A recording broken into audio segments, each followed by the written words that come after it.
নমস্কাৰ মোৰ প্ৰিয় বন্ধুসকল।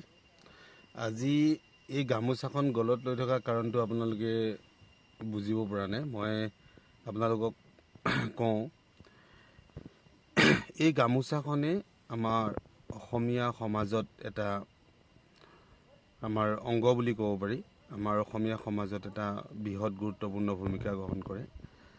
আৰু এই গামোচাখন আমি কি কৰোঁ, এয়াৰপৰ্টত যেতিয়া মানুহ আহে আমি তেওঁক ওয়েলকাম কৰিবৰ কাৰণে আমি গামোচাখন ব্যৱহাৰ কৰোঁ। বিশেষকৈ আমাৰ বাণিজ্যিক বাহনৰ লগত জড়িত থকা সকলো সদস্যৰ কাৰণে কৈছোঁ মই, যে আমি গামোচাখন দি তেওঁলোকক সম্বোধন কৰোঁ বা ওয়েলকাম কৰোঁ আমি গামোচাখন দি। এই গামোচাখনৰ বহুত গুৰুত্বপূৰ্ণ এটা অসমৰ প্ৰতিচ্ছবি এটা দাঙি ধৰে। তেওঁলোকে যেতিয়া গামোচাখন ঘৰত ৰাখিব তেওঁলোকৰ কাৰণে এটা বোলে অসমত গৈছিলোঁ, অসমৰ পৰা টুৰিষ্ট ড্ৰাইভাৰে লগ পাই আমাক এখন ফুলাম গামোচা দিলে।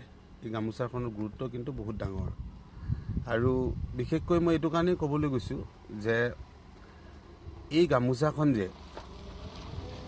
আমি এজন পৰ্যটকক দিওঁ বা বাহিৰৰ পৰা অহা এজন টুৰিষ্টক দিওঁ, সেই টুৰিষ্টজনে গামোচাখন আদৰেৰে গ্ৰহণ কৰে। এই গামোচাখন যাতে আমি যিখিনি কমাৰ্চিয়েল গাড়ী চলাওঁ, আমি যেতিয়া গামোচাখন দিওঁ সদায় যাতে আমি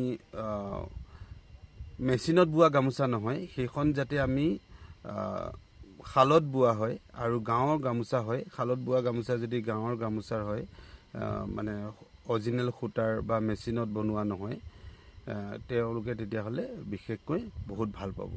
আৰু মই আপোনালোকক সকলোকে এটা বস্তু অনুৰোধ কৰিছোঁ, আপোনালোকে টুৰিষ্ট ড্ৰাইভাৰ যিমানখিনি আছে আমাৰ সকলোৱে গামোচাখন দিওঁতে আমি সদায় অকণমান দামটো বেছি যাওক, আমি 80 টকীয়া গামোচাখন নিদি আমি যদি সদায় শালত বোৱা গামোচাখন দিওঁ তেতিয়াহ'লে সিহঁতে নিশ্চয় আনন্দ পাব। আৰু আপোনালোকেও সদায় লক্ষ্য ৰাখিব যে আমাৰ মেচিনত বোৱা গামোচাতকৈ আমাৰ শালত বোৱা গামোচাটো হেৰিটো বেছি, সন্মানটো বেছি।